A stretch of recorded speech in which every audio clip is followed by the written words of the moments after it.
السلام علیکم ورحمۃ اللہ وبرکاتہ۔ میرے پیارے بھائیوں اور بہنوں، آج ہم بات کرنے والے ہیں صبر اور شکر کا مقام اسلام میں کیا ہے۔ میرے عزیز دوستو، جب انسان اپنے رب کو سچے دل سے پہچان لیتا ہے تو اس کی زندگی صرف گزرتے ہوئے دنوں اور راتوں کا نام نہیں رہتی، بلکہ ایک روشن، نورانی اور مقصد بھرا سفر بن جاتی ہے، جس میں ہر سانس عبادت بنتی ہے، ہر دھڑکن اللہ کی یاد میں دھڑکتی ہے، ہر آنسو دعا میں بدل جاتا ہے اور ہر مسکان شکر میں ڈھل جاتی ہے۔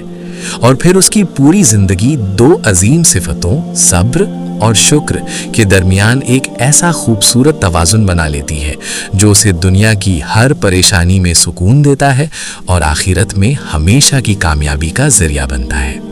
قرآن میں اللہ تعالیٰ فرماتے ہیں، بے شک اللہ صبر کرنے والوں کے ساتھ ہے، سورہ البقرہ 2:153۔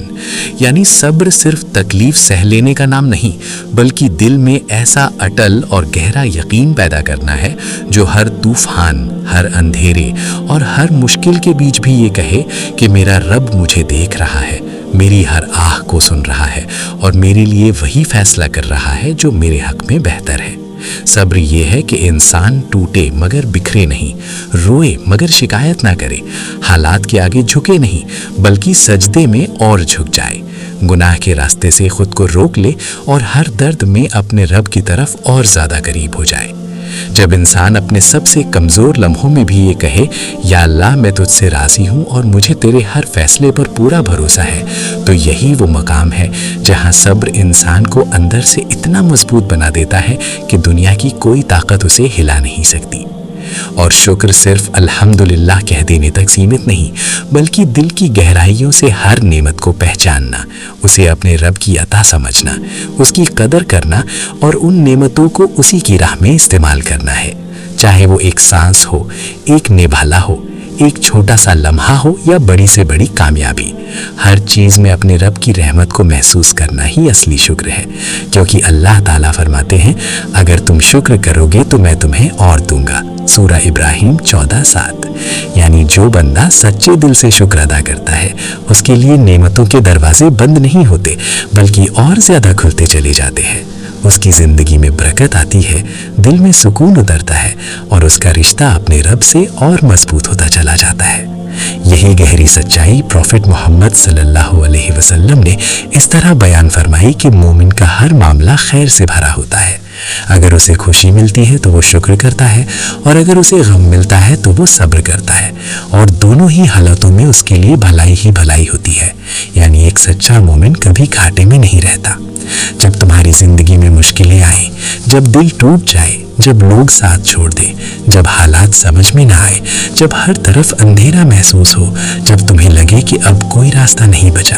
تو اس وقت اپنے رب سے اور زیادہ قریب ہو جاؤ، کیونکہ وہی وقت ہوتا ہے جب اللہ اپنے بندے کو سب سے زیادہ سنتا ہے، اسے اپنے قریب کرتا ہے، اس کے گناہوں کو مٹاتا ہے، اس کے درجے بلند کرتا ہے اور اسے اس مقام تک پہنچاتا ہے جہاں انسان صرف اسی پر بھروسہ کرنا سیکھ جاتا ہے۔ اور جب تمہیں خوشی ملے، کامیابی ملے، دولت ملے، عزت ملے، صحت ملے، رشتوں کی مٹھاس ملے، تو یہ مت سمجھو کہ یہ سب تمہاری اپنی محنت اور قابلیت کا نتیجہ ہے، بلکہ یہ بھی ایک امتحان ہے کہ تم اپنے رب کو کتنا یاد رکھتے ہو، اس کی دی ہوئی نعمتوں کا کتنا حق ادا کرتے ہو اور انہیں اس کی راہ میں کتنا خرچ کرتے ہو۔ اصل کامیابی یہ نہیں کہ انسان کے پاس کتنا ہے، بلکہ یہ ہے کہ اس کا دل اپنے رب سے کتنا جڑا ہوا ہے۔ اگر دل اللہ سے جڑا ہو تو تنگی میں بھی سکون ملتا ہے، اور اگر دل اس سے دور ہو جائے تو دنیا کی ساری دولت بھی بے چینی، خالی پن اور بے چینی کا کارن بن جاتی ہے۔ صبر انسان کو گرنے سے بچاتا ہے، اسے مایوسی سے نکالتا ہے، اسے امید دیتا ہے اور اسے اللہ کے قریب لے جاتا ہے، جبکہ شکر انسان کو گھمنڈ سے بچاتا ہے، اسے نعمتوں کی قدر سکھاتا ہے اور اسے اور زیادہ برکتوں کا حقدار بنا دیتا ہے۔ سچا مومن وہی ہے جو ہر حال میں الحمدللہ کہے، جب وہ رو رہا ہو تب بھی اور جب وہ مسکرا رہا ہو تب بھی، کیونکہ اسے یقین ہوتا ہے کہ اس کا رب ہر حال میں اس کے لیے بہتر ہی فیصلہ کرتا ہے اور جو کچھ بھی ہوتا ہے اس میں ضرور کوئی نہ کوئی بھلائی چھپی ہوتی ہے۔ یا اللہ ہمیں ایسا دل عطا فرما جو ہر حال میں تجھ پر بھروسہ رکھے ایسا صبر دے جو ہمیں ہر گناہ سے بچائے، ایسا شکر دے جو ہمیں تیری ہر نعمت کا سچا حقدار بنا دے، ہمیں اپنے نیک بندوں میں شامل فرما، ہماری زندگی کو صبر اور شکر سے بھر دے، ہمیں ہر مشکل میں تیری یاد اور ہر نعمت میں تیری قدر عطا کر، ہمارے دلوں کو اپنی محبت سے بھر دے، ہمیں اپنی رحمت کے سائے میں رکھ اور ہمیں دنیا اور آخرت دونوں میں کامیابی عطا فرما، آمین۔